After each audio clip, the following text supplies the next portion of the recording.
জয় শ্রীকৃষ্ণ। আশা করব সবাই খুব ভালো আছো, সুস্থ আছো।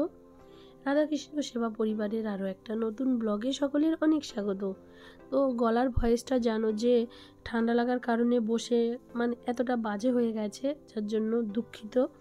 তো আজ 25শে ডিসেম্বর, আর সাথে সাথে আজ কিন্তু আরও একটা বিশেষ দিন, কারণ আজ হচ্ছে বৃন্দা দেবীর তুলসী দেবীর পূজার দিন। তো আজ আমি ছোট্ট গোপালের জন্য এই পোশাকটাই নির্ধারণ করি। এটা প্রায় 1 বছর পরেই গোপালকে দ্বিতীয়বার পরানো হচ্ছে। আর এদিন সকাল থেকে আকাশটা ভীষণ মেঘলা ছিল, তাই জলটা রোদে দিয়ে যে গরম করব সেই সুযোগটাই ছিল না। রোদ যখন উঠেছিল অনেকটাই দেরি করে, আর ততক্ষণ পর্যন্ত জল গরমই হতো না, তাই আলাদাভাবে জলটা গরম করে নিয়েছিলাম। আর জলটা বারবার চেক করছিলাম যাতে জলটা যেন খুব বেশি গরম না হয়ে যায়, কারণ শীতের সময় আর ঠান্ডা জল যেমন আমাদের ভালো লাগে না, গোপালকে তো এভাবে আমরা দিতেও পারি না। তাই তো দেখো আমার জলটা গরম করা হয়ে গেছে। আর ঠাকুর ঘরের সামনে মেঝে এরকম রোদ এসে পড়ে, পাশেই জানালা।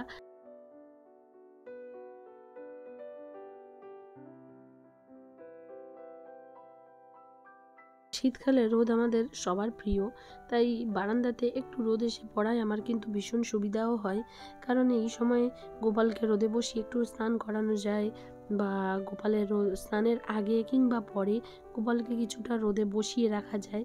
আর সারা রাতে ঠান্ডায় ঘিগুলোও একদম জমে গেছিলো।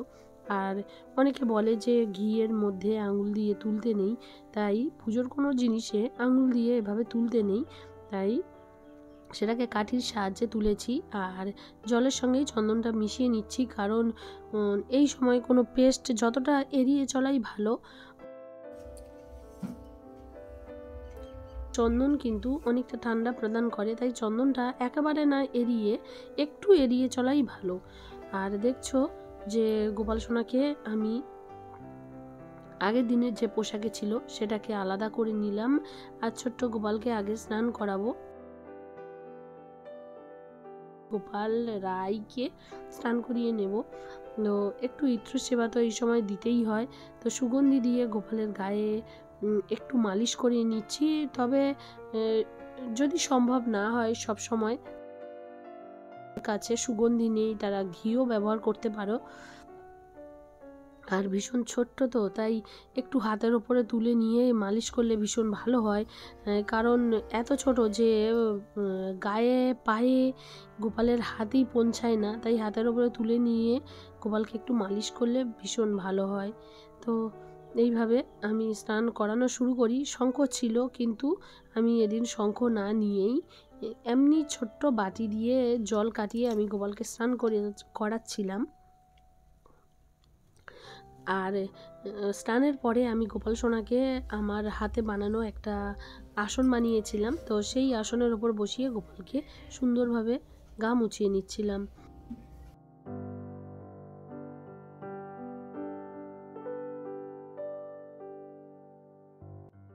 আর বন্ধুরা, আমার অনেক দর্শক বন্ধুরা যারা চাইছে যে গোপাল সোনার পোশাক বানানোর ভিডিও বা রাইয়ের পোশাক বানানোর ভিডিও শেয়ার করার কথা, কিন্তু দেখো এখন যেহেতু উইন্টার সিজন চলছে, তাই এখন উইন্টারের যে ধরনের পোশাক পরিয়ে থাকি, উলের পোশাক, উইন্টার ড্রেস, সেগুলো বানানো চলছে।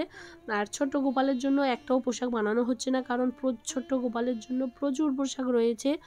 আর বড় গোপাল সোনা এবং রায়ের জন্য উইন্টার পোশাক ভীষণই কম, তাই তাদের নিয়ে ব্যস্ত রয়েছি, তাই ছোট গোপালের নিয়ে পোশাক একদমই বানানো হচ্ছে না। আর আমার রাধারানী এবং শ্রীকৃষ্ণের জন্য একটা উইন্টার পোশাক বানানো হয়েছে, আর তার ভিডিও লিংক দেয়া রয়েছে ডেসক্রিপশান বক্সে।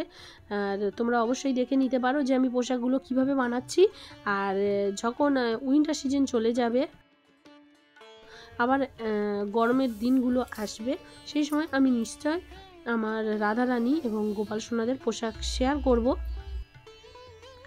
আর এদিকে দেখো, এই দিন কিন্তু 25শে ডিসেম্বরের পাশাপাশি বড়দিন তো ছিল, বড়দিনের পাশাপাশি কিন্তু এদিন আর একটা বিশেষ দিন ছিল, তুলসী পূজা। তো তুলসী পূজার দিনে আমি তুলসী তলাটা মানে তুলসী থানটা ভীষণ রকমভাবে অপরিষ্কার হয়ে গেছিলো অনেক দিন ধরে, ঠিক সময় হয়ে উঠছিল না, তাই এই দিনটা খুব সুন্দরভাবে পরিষ্কার করার চেষ্টা করি। আর তুলসী পূজাও হয়, সবটাই আমি শেয়ার করতে পারলাম না, তবে একটা ছোট্ট ভিডিওর মাধ্যমে কিছুটা দেখানোর চেষ্টা করেছি। তো দেখছো এখানে, এবারে দেখো আমার দুই গোপাল সোনা এবং রাইকে স্নান করানোর পরে, সাজুগুজু করানোর কমপ্লিট করার পরে তাদের নিয়ে এসেছিলাম আমার বাড়ির বাগানে। এটা আমার একদমই নিজে হাতে বানানো কিছু সবজি বা ফুল লাগানো হয়। এবছর অনেকটাই কম ফুল গাছ লাগানো হয়েছে, কিন্তু শীতকালে একটু ফুলের গাছ না লাগালে ঠিক যেন ভালো লাগে না। আর নিজের হাতে বানানো কোনো ফুল গাছ বা সেটাকে যখন সেই গাছের ফুল গোপালকে দিতে ভীষণ ভালো লাগে, সেই গাছের ফুল দিয়ে পুজো করতে ভীষণ ভালো লাগে।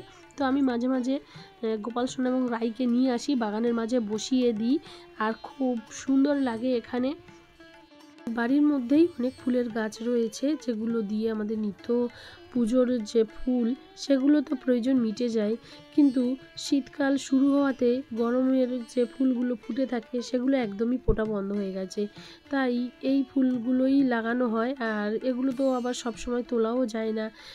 আর দেখো গাছে ফোটা সেই ফুল থেকে আমি কখনো কখনো রাই বা কৃষ্ণ ভগবানকেও দিই এই ফুলগুলো।